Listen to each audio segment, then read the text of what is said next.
আজকে রান্না করব শিম ভাজা।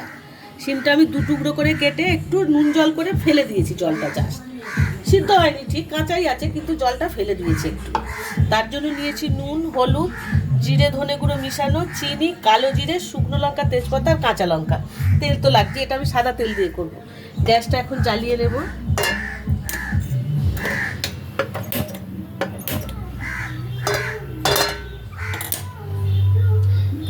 পাশেই পিকনিক হচ্ছে, গান শুনতে পাচ্ছেন। শীতকাল পড়ে গেছে, এখন পিকনিক লেগেই আছে চারিদিকে। ভালো লাগে পিকনিক, সবাই করে বা যায়। তেলটা দিয়ে দিলাম, এখন দিলাম কালো জিরে, দেবো একটা তেজপাতা, দিলাম একটা শুকনো লঙ্কা,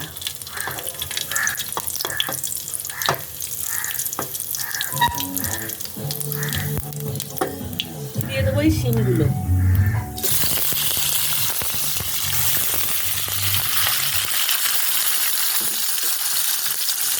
সমস্ত শিমগুলো দিয়ে একবার দুটো নাড়াচাড়া করে আমি মশলাগুলো দেবো।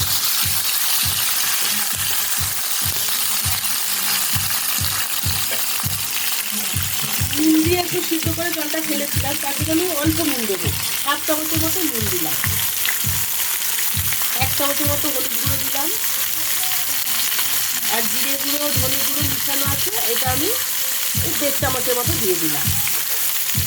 আর দেবো এই চিনিটা যতটুকু আছে দিয়ে দিলাম, একটু মিষ্টি মিষ্টি ভালো লাগবে শিম ভাজাটা।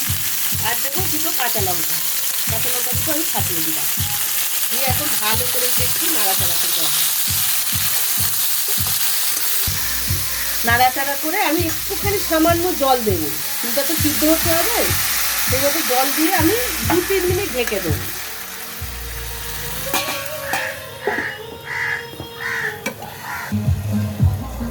মিনিট হয়ে গেছে, এখন আমি ঢাকাটা খুলে দেখি।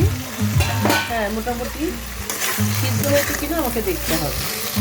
হ্যাঁ, সিদ্ধ হয়ে গেছে। এখন একটু আমি নেড়ে চেড়ে ভেঙে নেবো শিমগুলো, এই হাফ ভাঙা মতো থাকবে। একটু ধনে পাতা দেবো, ধনে পাতা মনে ছিল না, আমার ছাদে টবে হয়েছে, তুলে নিয়ে এসেছি, দেখুন একদম টাটকা ফ্রেশ ধনে পাতা। এই ধনে পাতাগুলো আমি ধুয়ে নিয়েছি, এখন কিছু কিছু কিছু করে দিয়ে দেবো।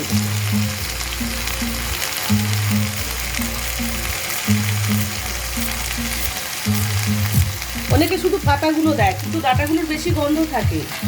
ধনে পাতা অনেকে দেখেছি আমি পাতাগুলো বেছে বেছে দেয় আর ডাঁটাগুলো ফেলে দেয়, কিন্তু ডাঁটাগুলো উপকারী এবং ডাঁটাগুলোর প্রচণ্ড গন্ধ আছে, ধনে পাতার যে গন্ধটা থাকে। তাই কেউ ফেলবেন না, সম্পূর্ণটাই দিয়ে দেবেন, তখন খালি গোড়াগুলো ফেলে দেবেন। ধনে পাতা দিয়ে নেড়ে ছেড়ে দেখুন এরকম ভাজা ভাজা হবে, কাটা কাটা ভাজা আছে। এই ভাজাটা খুব ভালো লাগে খেতে, কিন্তু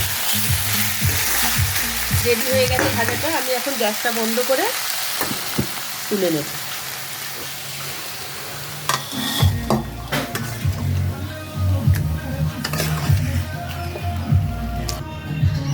রেডি হয়ে গেছে শিম ভাজা।